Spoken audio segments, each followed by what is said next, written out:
Salut à tous, j'espère que vous allez bien. Bon, je me relance à faire ce type de vidéo en extérieur. On va voir un peu ce que ça va donner. Aujourd'hui, le sujet dont je voulais vous parler, c'était le fait d'être le gros poisson dans le petit bocal. Euh, Pourquoi? Alors, qu'est-ce que j'entends par là? Pourquoi je vous parle de ça? Tout simplement parce que dernièrement, j'ai eu l'occasion de rencontrer quelqu'un qui avait de multiples fois accompli ce qui est mon objectif final.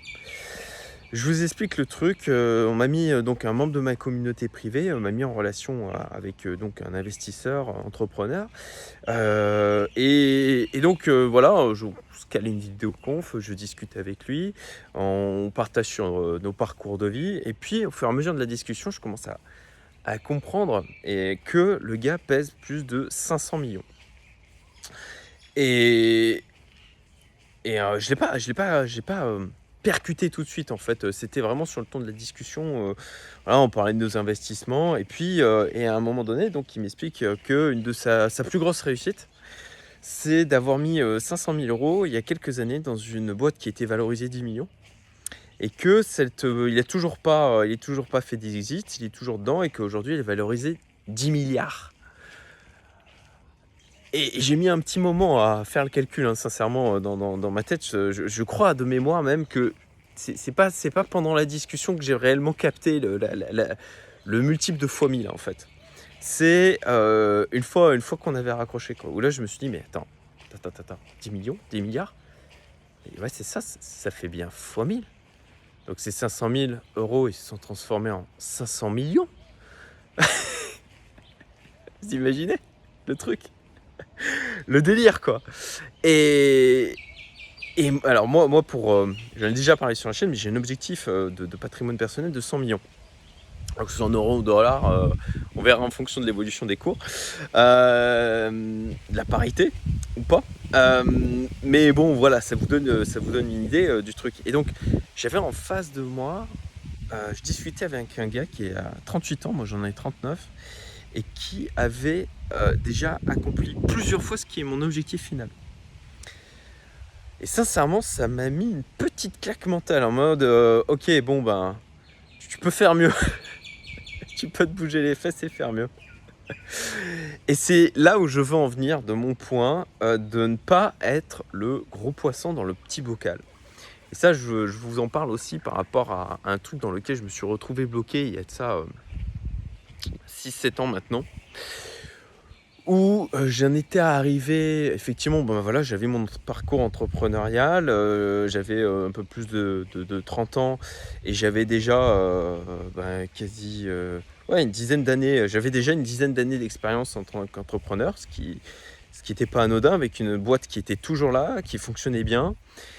Et je n'avais pas, ou quasiment pas, non, je n'avais pas d'autres entrepreneurs dans mon entourage. Et je me retrouvais d'un côté, je sentais bien que c'était un truc dont je souffrais en fait, de ne pas avoir un entourage de gens avec lesquels je pouvais vraiment échanger en termes d'entrepreneuriat, en termes de gestion de l'argent, qui ne comprenaient pas mon mindset et ce que je vivais au quotidien. Et en même temps, et sincèrement, ça me le coûte un peu de l'avouer, mais je me glorifiais de ça. Je me glorifiais de ça parce que j'étais dans mon entourage, j'étais l'entrepreneur, quoi.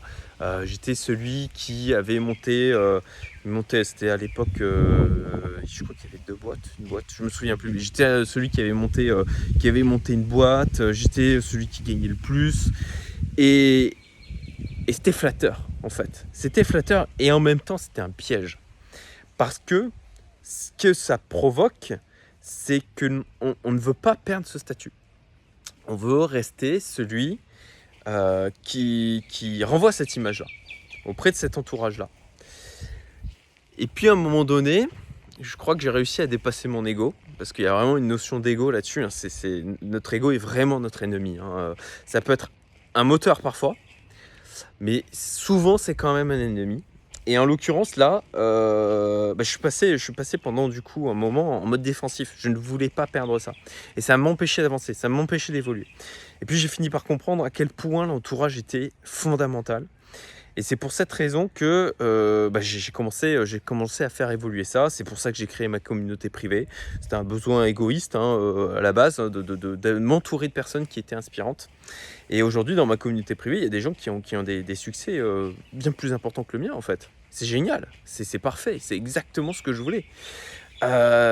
Et c'est avec ce type d'entourage, en étant en fait, le petit poisson dans la grande mer, que vous aurez la place. Déjà, vous aurez des gros poissons autour de vous et vous aurez du coup des exemples à suivre. Et vous aurez la place aussi pour grossir. Voilà. Et c'est vraiment ça, hein, l'entourage, ça va vous définir votre météo personnelle. C'est soit vous allez vous créer une météo personnelle qui va être ensoleillée. Voilà, comme ici vous le voyez à Maurice, hein, d'où c'est assez intéressant la métaphore avec l'expatriation. En tout cas dans ce pays-là, hein, puisque moi j'aime la chaleur, mais vous allez vous créer votre météo personnelle. Soit vous allez vous créer une météo où il va faire beau, où ça va être facile d'avancer, où ça va être plus simple, pas facile, plus simple d'avancer. Soit vous allez avoir une météo, vous allez gravir votre Everest avec du vent, de la neige, du froid, et ça va être beaucoup plus difficile, beaucoup plus d'efforts pour avancer, pour mettre un pied l'un devant l'autre. Voilà, écoutez, c'était ce que je voulais vous partager aujourd'hui. J'espère que vous avez aimé cette vidéo. Si c'est le cas, likez, partagez. Et puis, si c'est quelque chose qui rentre en résonance chez vous, n'hésitez pas à vous manifester en commentaire et potentiellement postuler au sein de ma communauté. Je vous dis à bientôt. Salut à tous.